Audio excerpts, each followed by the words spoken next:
سلام أبو استعاد نوزعن كونكم على مدلواتنا تكتاتلو كبراتن كبرانن إزي لومي تلفزيون نلومي 23 سنة كلتشحن 18 عام مرت ناباهم زقربلو ساعات زينا جمير لهم كسام بخنبتي مدمنا مسانا كتصنحو نيوتيوبنا سبسكرايب شير لايك كوميت مقبار إزي فيديو كتفلموا بخبر نعدم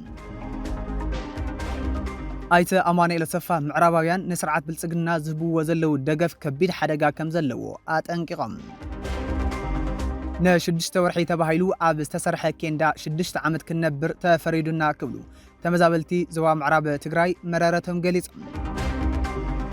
إيه أبا نسرعات بالسجنة هايمانوت ندليت بوليتكاو ربحة بمتكام هوكات يلعللو كبل كاسيسوم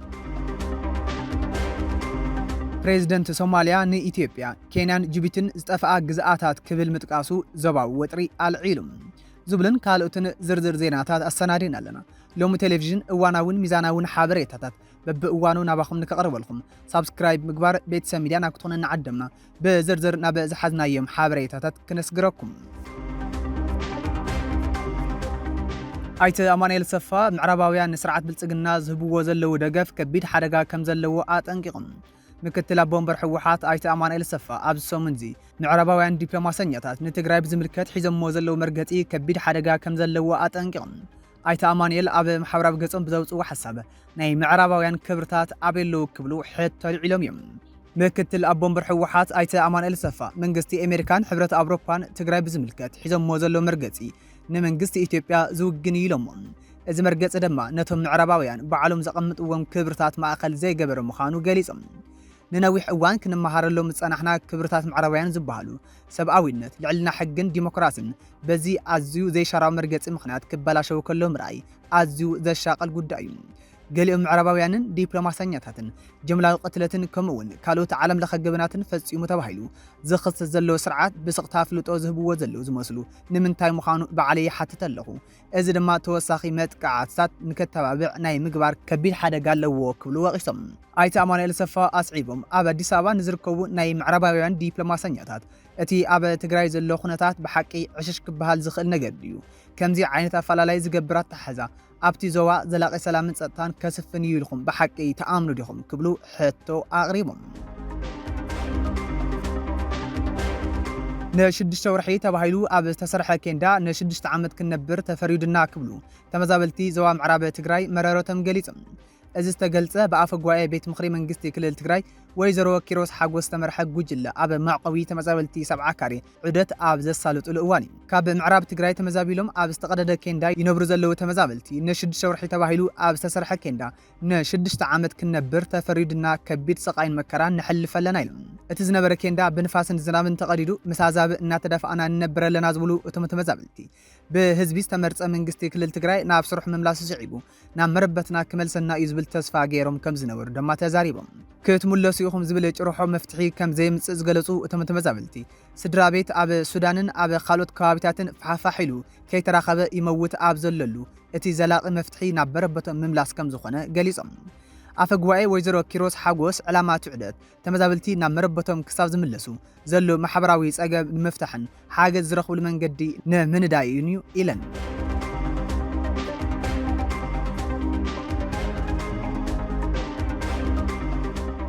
ይሄ አባ ንስርዓት ብልጽግና ሃይማኖት ንድልየት ፖለቲካዊ ረብሓ ብምጥቃም ህውከት የልዕለሎ ክብል ከሲሱም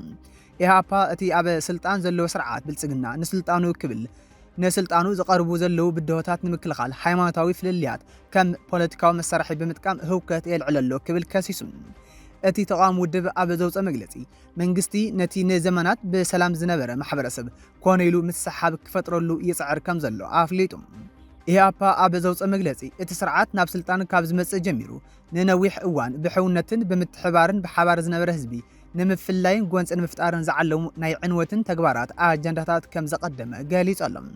እዚ ናይቲ ውድብ ነቐፌታ ዝመጸ ኣብ ክልል ኣምሓራ ክልተ መራሕቲ ሃይማኖት ማለት ኣብ ደንግላ ሑቲባ መስጊድ ኢማም ሼኽ ሶፊያን ከምኡውን ኣባቲ ኣቡነ ተክለ ሃይማኖት ቤተክርስትያንን ቀሲስ ፍሬውን ሃብታሙ ብሰንኪ ዝተፈጸመሎም ቀትለት ስዒቡ እዩ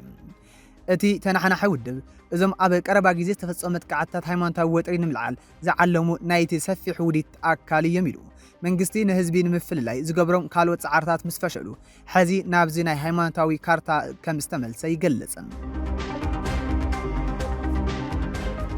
ፕሬዚደንት ሶማሊያን ኢትዮጵያ ኬንያን ጅቡቲን ዝተፈኣ ግዛኣታት ክብል ምጥቃሱ ዞባዊ ወጥሪ አልዒሉ ፕሬዚደንት ሶማሊያ ሓሰን ሼክ መሐመድ ብምኽንያት መዓልቲ ናጻነት ሃገሩ ኣብ ዘመሓላልፈ መልእኽቲ ንኢትዮጵያ ኬንያ ጅቡቲን ዝተፈኣ ወይ ዝናፈቓ ግዛኣታት ሶማሊያ ክብል ብምጥቃስ ነቲ ዓባይ ሶማሊያ ዝብል ናይ ነዊሕ እዋን ፖለቲካዊ ሓሳብ ሓድሽ ቆላሕታ ተዋሂብዎ ኣሎ። እዚ መግለፂ እዚ ኣብ ቀርኒ ኣፍሪካ ሓድሽ ዲፕሎማሲያዊ ወጥሪ ከለዓል ከም ዝኽእል ተገሊጹ። ብምኽንያት በዓል ናጽነት ሶማሊያ ኣብ ዝተዳለወ ስነ ስርዓት ዝተረኸቡ ፕሬዚደንት ሓሰን ሼክ መሐመድ እቲ ሃገር ኣብዚ እዋን ሕዚ ሒዛቶ ዘላ ጉዕዞ ተስፋ ዓለም ለኸ ኣፍልጦ ካብ ዘለዎም ዶባት ጥራሕ ዝተሓፀረ ኣይኮነን ኢሎም ፕሬዚደንት ሼክ ሓሰን መሐመድ ነቶም ግዛኣታት ብስንፈልዩ እንተዘይተቐሰሙ እኳ እቲ ዘረባ ንናይ ኢትዮጵያ ሶማሌ ክልል ንድሕሪት ሰሜን ምብራቕ ኬንያ ከምኡውን ንጅቡቲ ሒዙ ከም ዝተተርጎመ ይግለጽ ኣሎ። እቶም ፕሬዚደንት ኣብ መግለጺኦም ዝርዝር መብርሂ ካብ መሃቡ ወይ ድማ ወይ እውን ኣብ ወግዓዊ ፖሊሲ ወጻኢ ሶማልያ ለውጢ ምህላው ካብ ምሕባር ተኣርኒቦም እዮም። እቲ ዓባይ ሶማልያ ዝብል ንድፊ ድሕሪ 1960 ዓመተ ምህረት ፈረንጂ ነጻነት ኣብ ሪፐብሊክ ሶማልያ ወጻኢ ኣብ ትሕቲ ባዕዳዊ መግዛእቲ ዝነበሩ ግዛኣታት ሶማልያ ንምውሓስ ዝዓለመ እዩ። እዚ ርዕዮተ ዓለም እዚ ንናይ 1977 ክሳብ 78 ኣብ ሞንጎ ሶማልያን ኢትዮጵያን ዝተኻየደ ውግእ ኦጋዴን ቀንዲ ምኽንያት ከም ዝነበረ ዝዝከር እዩ። ክሳብ ሕዚ ኣብ ሞንጎ ሶማልያን ጎረባብታን ዘሎ ርክብ ኣዝዩ ተኻሳሒ ፖለቲካዊ ጉዳይ ይርከብ። እዚ ናይ ሓሰን ሼክ መሐመድ መግለፂ ዝወፀ ሶማልያ ካብ ምስ ኢትዮጵያ ኬንያን ጅቡቲን ብሓባር ብምዃን ፀረ አልሸባብን ናይ ፀጥታ ዲፕሎማስን ምትሕባር ኣብ እተካይደሉ ዘላ እዋን ምዃኑ ነቲ ጉዳይ ዝተሓላለኸ ይገብሮ። ክሳብ ሕዚ ኢትዮጵያ ኬንያ ወይ ጅቡቲ ነዚ ናይ ፕሬዚደንት ወግዒ እስካብ ሕዚ ዝሃበቶ ምላሽ የለን።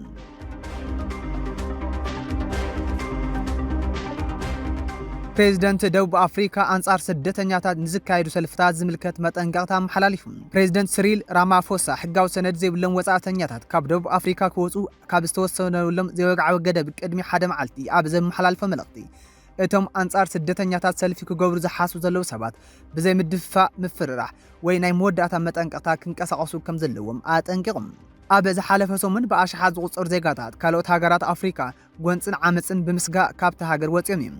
ሓደ ሕጋዊ ሰነድ ዘይብሉ ዜጋ ማላዊ ንቢቢሲ ኣብ ዝሃበ ርእቶ ናብ ዓደይ ብምምላሰይ ሕጉስ እኳ እንተኾንኩ ነቶም 4 ንኡሽተይ ደቂ ሓዲገ ብምኻደይ ግን ልበይ ተሰይሩ ኢሉ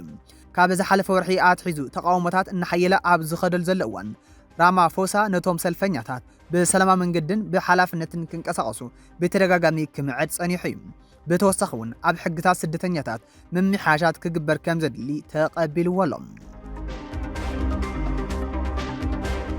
ክቡራት ተኸታተልቲ ሎሚ ቴሌቪዥን ስለ ዝተኸታተልኹምና ምስጋናና ዝዓዘዘ እዩ። ንዩቲዩብና ሳብስክራይብ፣ ሼር፣ ላይክ፣ ኮሜንት ገብዝገርኹም ብምትእማን ኣብ ናይ ጽባሕ ሰዓተ ዜና ክሳብ ንረኸብ ሰላም።